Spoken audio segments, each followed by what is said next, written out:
এইভাবে আঙ্গুল উঁচু করে কথা বলেন না, শুনেন। 17 বছর কথা বলতে পারেন নাই, এখন আল্লাহ দিছে, শুকর করেন। আলেমুল আমার অপমান করেন না আপনি, আলেমুল আমার অপমান করেন না। তারেক জিয়া আলেমদের সম্মান করে, আমার মতো ইলিয়াস রহমান জিয়াদের কার্ড দিয়ে দাওয়াত দেয়। বলে দিলাম আপনার কথা। তা আপনি আপনারা কি করছে না করছে, দুলু সাহেব কি করছে, আমি ইলিয়াস রহমান জিয়াদিও জানি, সবাই জানে। এখানে আপনার কথা তো সেমিনারে শুনবে, আপনাদের মাহফিলে শুনবে, এটা আমার মাহফিল আজকে। আপনি জলসা করতে পারেন নাই বিগত তৎকালীন। কে বলছে জলসা করতে পারি নাই? ডাটসে করছি, করছি, আপনারা পারেন নাই তাই করছি, মানে ধুমসে করছি। কেডা? আমার জন্মগত ভাবে আওয়ামী লীগ না। কিভাবে জলসা করলেন তৎকালীন? আপনি তো আওয়ামী লীগ করেন, ওনার একটা পলিটিক্যাল রাইট কথা বলা। আপনি তো আওয়ামী লীগ করেন, তাহলে কথা আপনি কিভাবে বলেন? এই জলসা করতে যে পাশে জলসা করতে না না না না, দুই একটা হয়তো বাদ থাকতে পারে। নাটোরের মাটিতে কোনো জালসা সুস্থ ভাই শোনেন, শোনেন, ক্ষমতা আজকে আপনার, কালকে কিন্তু আরেকজনের। আমরা সাতার রাজনীতি করি না, কি বলেন? আমি কোনো রাজনীতি করি না, রাজনীতি কি করলাম আপনি? তা আমি তো কিছু করি নাই, আমি কিছু বলছি। আপনি কিভাবে কথা বলেন? আপনি কি বললাম আপনারে? আপনি বলছেন আওয়ামী লীগ করেন। আওয়ামী লীগ কি? আওয়ামী লীগ মানুষ না? এই আপনি আমাকে বলতে পারেন জলসা শেষ করে দিয়ে গেলাম, এই কথা বলতে পারেন আপনি আমাকে? আপনি কি আমাকে বলতে পারেন জলসা শেষ করে দিয়ে গেলাম? পৌনে 1 ঘন্টা কথা বলেন একজন নেতা, পৌনে 1 ঘন্টা। আপনি হিসাব করেন, দেখেন কয়টা বাজে, হিসাব করেন এখন। কয়টা বাজে আপনি দেখেন, এখন 11:30 বাজে, আপনি উঠছেন 40-এ, কয়টা বাজে? 40-এ উঠছেন, 40 বাজে। তারপরে এখন 11:30 বাজে। ভাইজান আপনি তো আমার কলিজা। না না, কলিজা এইভাবে কলিজা করলে হবে না, কথা বলতে পারেন না আপনি। কলিজা বলেন এটা করলে হবে না। এইভাবে আঙ্গুল উঁচু করে কথা বলেন না, শুনেন। আপনি এটা করেন না। 17 বছর কথা বলতে পারেন নাই, এখন আল্লাহ দিছে, শুকর করেন। আলেমুল আমার অপমান করেন না আপনি, আপনার কথা বলেছেন, আলেমুল আমার অপমান করেন না। তারেক জিয়া আলেমদের সম্মান করে, আপনাদের সম্মান করছি, আমার মতো ইলিয়াস রহমান জিয়াদের কার্ড দিয়ে দাওয়াত দেয়। আপনাকে সম্মান করি নাই। কি সম্মান করছেন আপনি? পৌনে 1 ঘন্টা আপনি কথা বললেন, আমরা কি কি করতে আসছি? আপনি কথা বলতে পারেন আপনার, তা পৌনে 1 ঘন্টা বলবেন ভাই?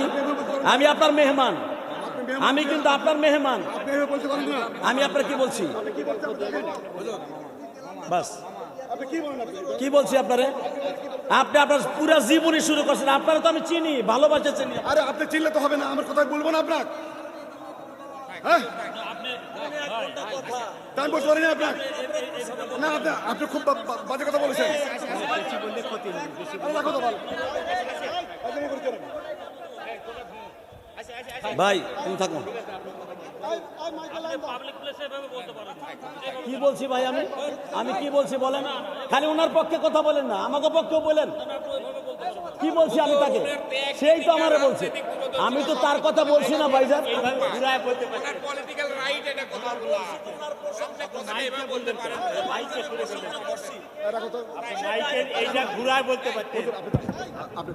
ভাইজান আপনার প্রশংসা আমি করছি না ভাই, আমি আপনার মেহমান। ভাইজান বসো, বসো, বসো। বলেন আলহামদুলিল্লাহ, বলেন সবাই আলহামদুলিল্লাহ। সর্বময় ক্ষমতার মালিককে। আমাদের প্রধান অতিথির পক্ষ থেকে আসছিলেন, জেলা পরিষদের পক্ষ থেকে, আলহামদুলিল্লাহ। ওনার কথার ভিতরে অনেক দিক নির্দেশনা চলে আসছে। তার ভিতরে একটা হলো, উনি ফ্যাসিস্ট সরকারের 17 বছরের জুলুম নির্যাতনের কথা বলেছেন। আল্লাহ, উনি যে জুলুম নির্যাতনের শিকার হয়ে ঘর হারিয়েছেন, সন্তানের ইলমে দিন থেকে মাহরুম হয়েছেন, ওনার মনে অনেক ব্যথা। উনি 1 ঘন্টা কথা বলেছেন, আমি দেখেছি। ওনার মনের কষ্টগুলো প্রকাশ করেছেন। হয়তো আমার কষ্ট হয়েছে, কারণ উনি কোথায় যাবে জানি না, আমি ঢাকা যাব, কালকে আমার ঢাকা প্রোগ্রাম। অতএব হয়তো আমি অন্য সেন্সে তাকে বলেছি, আমি কিন্তু তাকে অনেক ভালোবাসি। সে এখানে স্টেজ ওঠার আগে কিন্তু আমি অনেক প্রশংসা করছি না ভাই? অনেক প্রশংসা করছি, এবং তার পায়ের জন্য আমি আল্লাহর কাছে দোয়া করছি। সে আমাকে উঠে বলেছে, ভাই আমার সব কিছু শেষ করে দিয়েছে। সব কিছু যেখান থেকে শেষ করে আল্লাহ ওখান থেকে শুরু করে। আজকে যে চেয়ারে আপনি বসে, আজকে আলহামদুলিল্লাহ যেই মসনদে আল্লাহ আপনাকে কথা বলাইছে, আমি দোয়া করি মৃত্যুর আগ পর্যন্ত ওই মসনদে আপনাকে বসাই রাখুন। জোরে কোন ইনশাআল্লাহ। যারা দাঁড়ায় আছেন দাদা ভাই শোনেন, আমি আপনাদের মেহমান, আমি আপনাদের হিট করে কথা বলে যে আমার লাভটা কি বলেন? অতএব আমি আপনাকে অনেক ভালোবাসি, আপনি হয়তো বুঝেন নাই। এবং আমি আপনার সম্পর্কে এখানে আসার পর অনেক ডাটা নিছি। আলহামদুলিল্লাহ, আপনি একজন খুব বড় মনের মানুষ, তা না হলে আপনার ছেলেটা মাদ্রাসায় পড়াইতেন না। আমার সবচাইতে বড় সফলতা হলো আপনার জীবনের যদি আপনার ছেলে আলেম হয় নাই, কিন্তু কিয়ামতের মাঠে আপনি আলেমের বাবা, আমি খোদার কসম করে বলে গেলাম, আপনার ছেলেটা আলেমের বাবা, জোরে কোন মারহাবা। আপনাকে দিয়েই আমি ওয়াজ শুরু করব। আল্লাহর এক বান্দা তার সন্তানকে কোরআনের হাফেজ বানাবার জন্য নিয়ত করেছিল, আপনার মতো। সে কোটি টাকার মালিক ছিল। আল্লাহর বান্দা 7 বছর বয়সে মাদ্রাসায় ভর্তিও করে দিয়েছিল। আল্লাহর কি কুদরাত, ম্যালেরিয়া জ্বর হয়ে, টাইফয়েড জ্বর হয়ে ছেলেটা মারা যায়। আলহামদুলিল্লাহ বললেন না? সন্তান কে দেয়? সন্তানকে কেড়ে কে নেয়? এই জন্য আল্লাহর পরে রাগ করা যাবে না। উনি এমনই একজন, ওনার পরে রাগ করলে ইমান আর ঠিক থাকবে না। কথা ঠিক না বেঠিক? আমি জানি বাংলাদেশের যতগুলো জেলা আছে সবচাইতে শান্ত এবং ভদ্র এবং ভাষাগতভাবে সবচাইতে ভালো হলো আপনাদের নাটোরের মানুষ। কি ভাইজান? নাটোরের মানুষ সব দিক দিয়ে ভদ্র সভ্য, আলহামদুলিল্লাহ।